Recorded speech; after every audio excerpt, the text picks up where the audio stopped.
The second expansion for Sid Meier's Civilization VI introduces an active planet where geology and climatology present unique new challenges.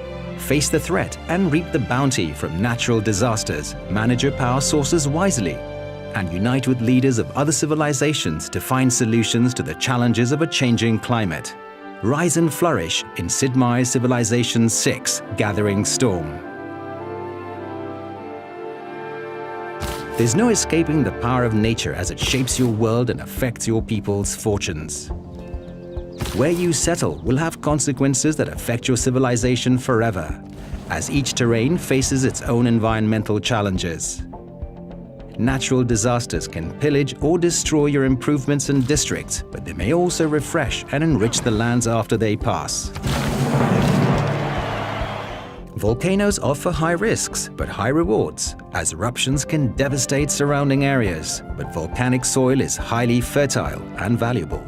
Storms are unpredictable, varying in size and impact. Desert sandstorms or ocean hurricanes can wreak havoc across your civilization, but also offer a chance of improved food yield in their wake. Blizzards and tornadoes are the most destructive of the storms, though blizzards may have some nice benefits if you're playing as Russia, while grassland tornadoes cause nothing but destruction. Weather every storm to rebuild stronger and smarter. The incredible benefits of settling near rivers now come with the additional dangers of flooding. Floods can destroy and pillage improvements, with even greater damage during severe flooding, but they also offer a chance of greater food yield afterwards. You can prevent river flooding by building a dam, or coastal flooding using new technologies like the flood barrier. The complexity of climate change is the final environmental challenge your people will face. As the game progresses and civilizations consume certain fuel resources, carbon dioxide will be released, leading to higher global temperatures and unique consequences, including increased storms or flooding and rising sea levels. While climate can destroy your civilization, resources will build it. Strategic resources are now divided into fuel to meet the power needs of your cities and late game units, and material to make resource-dependent units. Once a city has a fuel supply, like coal or oil, and the appropriate power plant, the city automatically converts the stockpiled fuel into power. Power is especially important from the industrial era onwards. Buildings in a city needed to function at full performance, with unpowered buildings producing less than half their normal yield. Military units also require material and fuel resources for production and maintenance, with resource-deficient units becoming weaker in combat.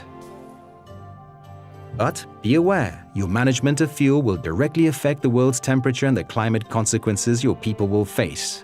Alternatively, you may build green energy sources later in the game, such as hydroelectric dams and wind farms.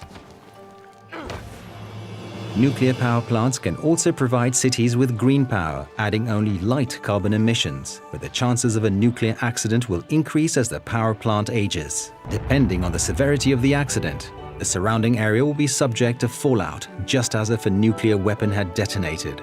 You can protect from this by performing maintenance on the nuclear power plant as a project. The true test of facing global changes is working with other civilizations. Make your voice heard among other leaders during meetings of the World Congress and craft a path toward diplomatic victory. Earn diplomatic favor through alliances, influencing city-states, competing in world games, participating in peace accords, and more. Use your favor to help or hinder others. Extract promises from leaders, increase the weight of your votes, or propose resolutions that will affect all civilizations. All emergencies now fall under the oversight of the World Congress and must be requested and passed through a special session before they will receive aid. Now more than ever, the fate of the world will be decided by every nation. The new future era is an uncertain time with the potential for wild discoveries. In each new game, the technology and civics trees for this era are randomized, revealing different costs and prerequisite paths as the game progresses. Players will need to choose their research projects wisely to uncover these futuristic marvels. Combat adverse environmental effects with speculative ideas, such as relocating your population out to seasteads. develop advanced technologies and AI to recapture carbon emissions, and discover new items to help achieve science, culture, and domination victories. 8 new civilizations and 9 new leaders are introduced, including Hungary, Maori, Canada, Inca, Mali, and Sweden. Each brings unique bonuses, gameplay, units, and more. The world is larger than ever with new world wonders, natural wonders, and units, including the GDR and Rock Band. Bend the map to your will with new improvements like railroads, mountain tunnels, and the Canal District. And survive the greatest disasters in history in the new scenarios, the Black Death and War Machine. In Sid Meier's Civilization VI Gathering Storm, the world is more interconnected and complex. You must contend with the power of nature, planning for disasters and rebuilding after them, all while navigating diplomatic relations with the rest of the planet. Every path will affect your environment and impact the planet's future.